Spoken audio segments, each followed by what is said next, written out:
Hi, I'm Gordon Burkell from Filmmaker U. At Filmmaker U, we create courses for film professionals to deepen and diversify your existing skill set. You can learn more at filmmakeru.com and also follow us on Twitter at filmmaker_u. Every week, we interview film professionals to discuss their work, and this is made possible by our sponsor, OWC. Go to owcdigital.com for all of your filmmaking and computer needs. This week, I'm joined by editor Kyle Gilman, whose work includes Dickinson, Mr. Mayor, and Unbreakable Kimmy Schmidt, Kimmy versus the Reverend. Welcome to the show, Kyle. Hi, thanks for having Uh, me. my first question is, you've worked on a lot of comedies. How do you get into the rhythm of, or how do you think the actors' pacing or rhythm in their delivery impacts you as an editor? Um, it's interesting that sometimes you have to just forget about what the performer's rhythm is. Mm-hmm. I had this particularly on Dickinson. I was kind of letting their pace guide me. And in the first few episodes I edited, and the Elena, the showrunner, was like, let's speed this up. Um, and I had been thinking of it as like significantly different from this kind of work I do on a Tina Fey and Robert Carlock show, like Kimmy Schmidt or Mr. Mayor, where there's no air. You take a line, the person says the line, you take the air from the beginning of the line, air from the end of the line, and you put them all next to each other as fast as you possibly can. And it's the actors in a show like that know that's going to happen, and they don't. The only thing they need to do is just not overlap each other, and that's when they run into trouble. Is actually when they try to keep the pace that it's actually going to be edited at. Then they start just tripping on each other. And they kind of just have to leave room for me, and assume that I'm going to do that work later, which basically means that you end up cutting on every line, and you don't end up having a lot of like master shots where you're just letting the scene play, because everyone is expecting the tightening process. Mm-hmm. And it also means they'll restart takes in the middle of they know they messed up that one line. They know they don't have to go back to the beginning. The actor will just be like, let me just do that line again, and they'll do that line again, and it's totally fine. What's interesting is I always think of Tina Fey's work as like modern day screwball comedy. Mm-hmm. What's was she involved with you in the edit suite, like giving you feedback? What was working with her like? Well, yeah, she and her writing partner Robert Carlock, I mean, they're in charge of the show, so they are giving me notes on everything everything I do, and they didn't need to tell me that because I knew what they wanted. I came in near the end of Kimmy Schmidt, and I had watched all of 30 Rock. I was actually in the audience for the pilot of 30 Rock. I was a huge fan.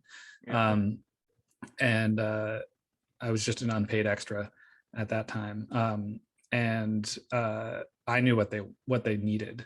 And it was just, I came in and I was like, oh, I know this. They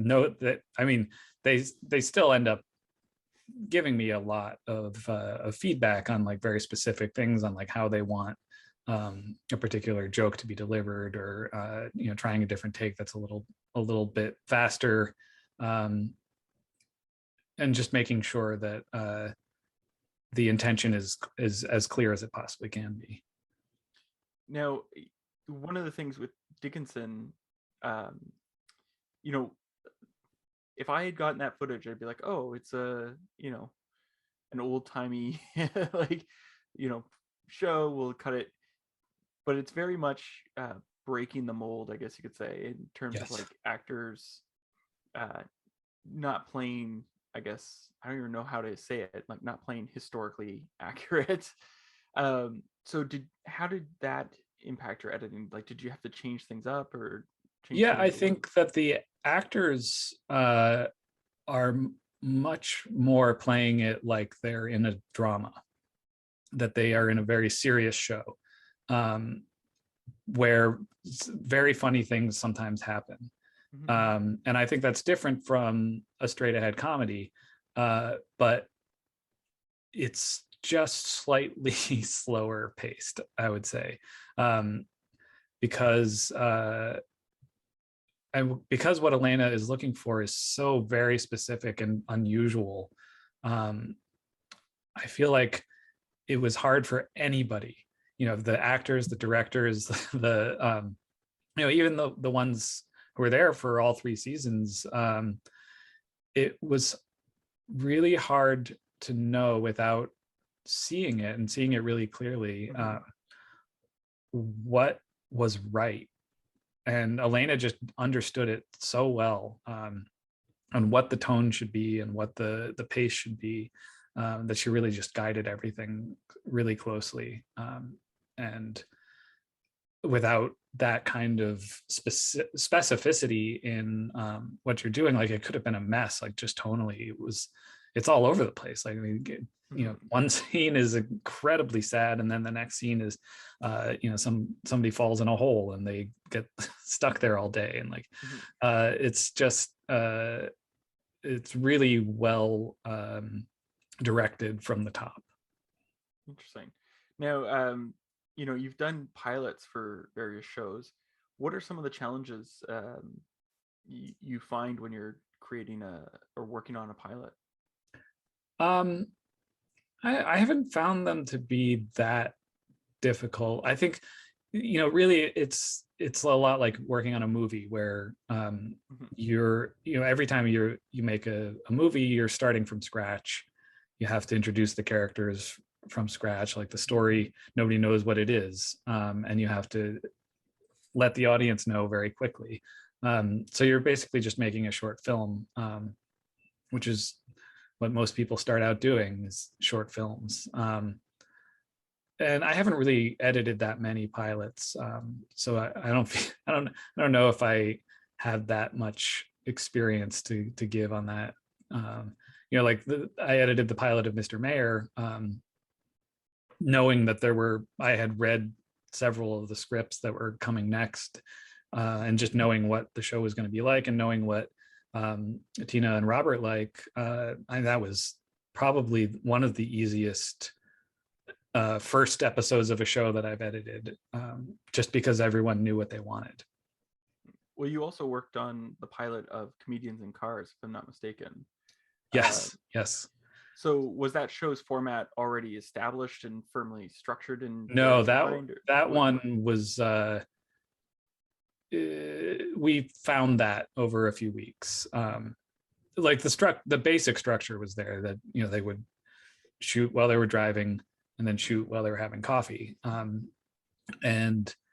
the stuff at the beginning with like the describing the car and like showing shots of the car, that was like something that Jerry came up with near the end, and doing the voiceover. And I don't know, I haven't watched the show in a while. I mean, that was 10 years ago. And I don't know how it's changed over the years. But and that of course is unscripted, so any unscripted work, the editor has to do so much more to shape it, just because you're working with, in this case it was like I think maybe 2 hours, the 2-hour long conversation, and you have to try to get it down under, it was probably around 10 minutes. I don't remember. What was like, was there anything in that show that you had to cut out that you wish you could leave in that was really funny? I don't think so. I think if it was funny, it would stay in. Oh yeah. I don't think, especially the Jerry Seinfeld project, he's interested in the jokes. And the plot of Comedians in Cars getting coffee is obvious within like the first 10 seconds. So like in the name. Yeah, all you do is just get the funniest bits. I can't imagine. I mean, again, it was 10 years ago, so my memory of it is a little hazy, but I can't imagine we would cut out something that was funny. Now, your first job after college was with director Hal Hartley, Mhm. but as his assistant, not in editing. So is there, I guess, what influence did that have on your career, and what have what did you learn from that experience? Well, it was a really interesting kind of crash course in the business of filmmaking. I was his teaching assistant for 2 years. He was my thesis advisor in college, and then after I graduated, I stayed to be his teaching assistant. And then because you can only be there for 3 years, or else they have to like start dealing with tenure. We both were done with school, and so he hired me when I moved to New York to just like do everything for his business interests. And for a while, I was like his international sales agent. When there were so many territories where his films had been licensed over the years, and they were starting to become available. Mm-hmm. And so we would just like talk to distributors who were interested in putting out a box set in Australia or something like that. And yeah, I really learned I think, just how much effort goes into all of it. Like nothing happens by accident. Like you have to go out and do it yourself if you're an independent filmmaker. Mm-hmm. And then eventually he hired me to work with him as an editor. And his philosophy of editing has just been so instrumental in helping me really focus my attention on when a shot stops being interesting. Like just the ideas of rhythm, so much of that, just working with him very closely. Like the first project where I was his assistant editor on Fay Grimm, and I was operating the editing computer, which back then was Final Cut 7, and I just every idea of the editing of that film, like we would talk about it. And it was just so helpful. And we've been working together since then, ever since then. Whenever he has a project to do, I've been editing it. And it's just been great. What were some of his editing philosophies? It's really the unique thing about Hal is that he doesn't shoot redundant coverage. So you're not getting master shots that are also covered in singles. Mm-hmm. So if you're shooting a conversation like what we have here between you and me, you're just going to get these two singles. Mm-hmm. Or you're going to get a master shot that's extremely carefully designed, where I sit down, I say something to you, I turn around, it turns into a 2-shot, then I leave the frame and it turns into a shot of you. And that's the whole scene. The whole scene is only covered in that master shot. And so it's really thinking carefully about what you're going to need. And then what it ends up is, with the scenes that are editing alternating singles, the question is, do I want to see the person talking, or do I want to see the person listening? And that it's that simple. Like most scenes are that. Is it more interesting to see the person saying the line, or more interesting to see the person say the reaction to that to the other person in the scene? And that is absolutely how we cut like a Tina Fey show, where and it's even simpler than that. It's almost always just showing the person who's talking, certainly not showing a reaction shot during like a punchline of a joke, but you need to see a person's reaction to the insanity that's going on, so that we all know that this is actually a ridiculous thing for a person to say. Jumping back to things like Dickinson, what would you say is one of the more challenging scenes you've had to cut in that series?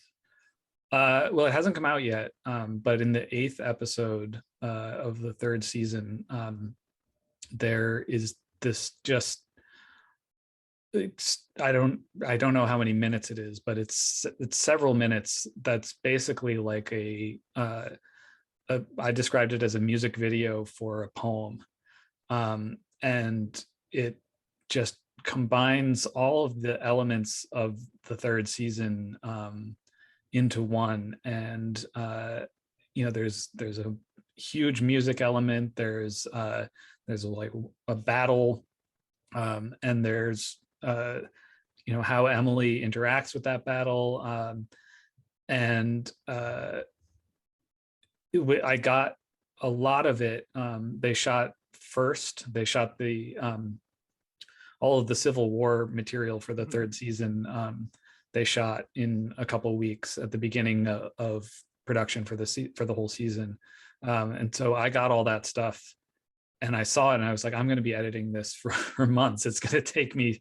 I'm just going to keep coming back to it and like making little changes, and I spent probably 2 days at the beginning just assembling it. And it turned out I didn't come back to it until it must have been months later when they were finishing the 8th episode, and it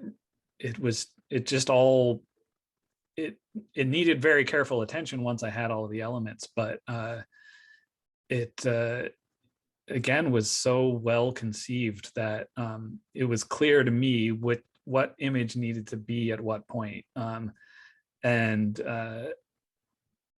but just getting to that point where you just organizing all of the footage and conceptualizing it and finding the right music. And our music supervisor on that show just works incredibly hard, DeVoe Yates. He is just amazing, and he'll give you a bin of 20 just amazing songs that fit the scene perfectly. Sometimes it's too much good stuff. Sometimes I want to just be like, tell me the one thing that's good.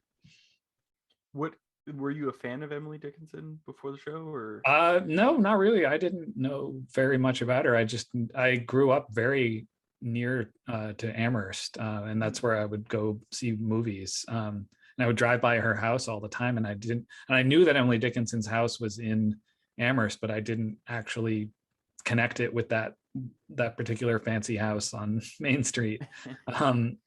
And I didn't know anything about her poetry, but I knew about Elena from the internet. She was Tween Hobo many years ago, and I was following her back then, and I knew that she was making this show, and I was really interested in what her take was going to be on it. And then they cast Jane Krakowski as Mrs. Dickinson. That I was like, I got to get on this show, and I didn't until late in the 2nd season. I came in for a few weeks, and then I worked on the whole 3rd season.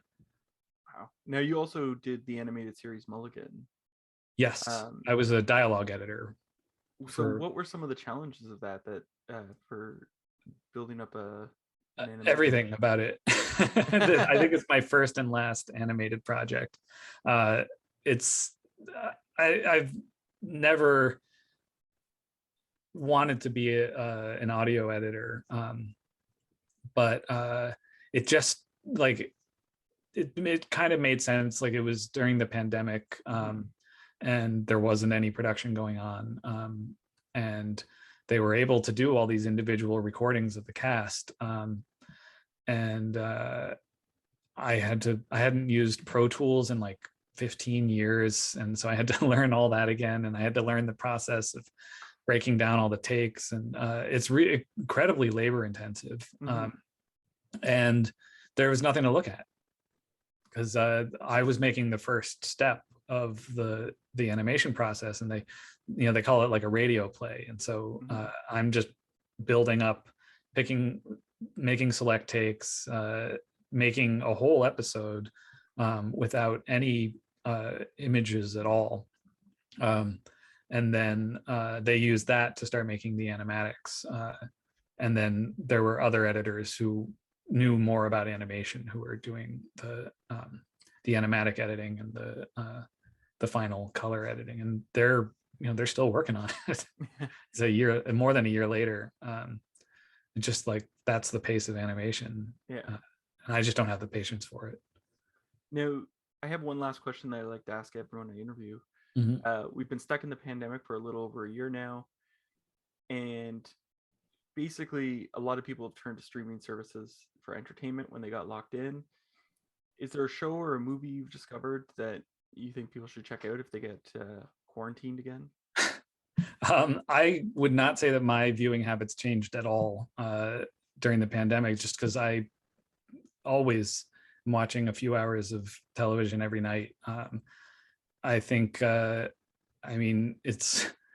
don't usually rewatch things, but the one thing I did rewatch during the pandemic was 30 Rock, because it's great. It's among the best TV shows ever made, and watching it again, knowing the people who make it and knowing their inside jokes and interests was really fun. Now, how did you feel about the representation of the editor? Well, I mean, he is a very good actor, so they at least went that way. But yeah, I had completely forgotten about that episode, but I thought it was great. Yeah, it's just nice to be talked about, even if they're not nice to you. And it wasn't me. Yeah, exactly. I didn't work on that show. Well, thank you so much for letting me interview today. And that's it for this week, guys. Make sure to check out filmmakeru.com for our latest courses and follow us on Twitter at filmmaker_u. And again, I want to thank you, Kyle, for joining me. And of course, our sponsor, OWC. Go to owcdigital.com for all your filmmaking and computer needs. I'm Gordon Burkell. Thanks for watching.